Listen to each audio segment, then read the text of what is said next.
Hello. Over the past few video blogs I've been looking at different forms of irrational thinking and explaining how they make it harder for us to cope with life's setbacks and difficulties. Magnification thinking involves exaggerating personal failings and shortcomings, for example by telling yourself or telling someone else, "Oh, I'm hopeless at dealing with this kind of situation," or "Oh, I'll never get the hang of this, I'll never understand this, I can't do this."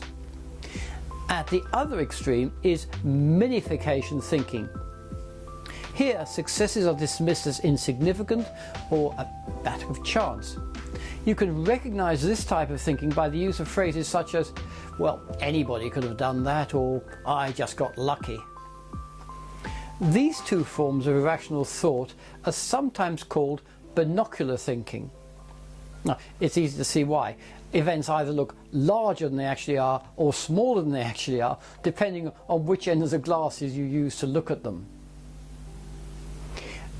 Perhaps a more widely used form of irrational thinking is emotional thinking, and this involves insisting that a negative emotion provides an objective description of the kind of person you really are. Someone might say, for example, "Oh, because I feel guilty about what has happened, I must be a bad person," or "My frustration with my boss shows how unassertive I am," or "Because I'm feeling so depressed, I must be a worthless person." Then there's social expectations thinking, and this involves the assumption that people must behave towards you in a certain way if they truly love, like, admire or respect you. This way of thinking leads to comments such as, "I expect others to treat me fairly, keep their promises, regard me as special, reward my hard work, tell me the truth, recognize and appreciate my talents, show me gratitude, show me love me as much as I love them." Because all these statements involve absolutes, they generate far greater disappointment and unhappiness and stress than adopting a more realistic form of expectation such as, "Well, it would be nice if people always treated me fairly, but I don't expect this will happen any more than they can assume that I will always treat them fairly." Finally, there is should thinking. This involves the irrational assumption that you should feel in a particular way about some event.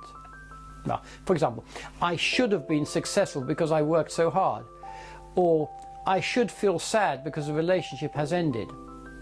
Often should thinking arises from striving to meet the expectations of other people. We attempt to think, feel or behave in a way that other people, especially those close to us, tell us we should feel, instead of actually the way we do feel. So rather than indulging in any of these irrational modes of thought, described in this and the previous video blogs, learn to stand back and adopt a more objective approach both to your successes and your setbacks. Refuse to become a victim of your own biography. A past history of setbacks and failures need not predict future problems. That is, unless you allow it to do so. In my next video blog, I'll be talking about worries, explaining the two types of worry that exist and suggesting practical ways you can stop worrying.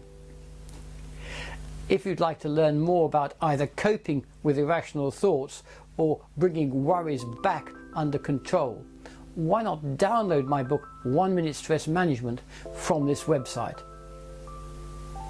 I'll see you again soon.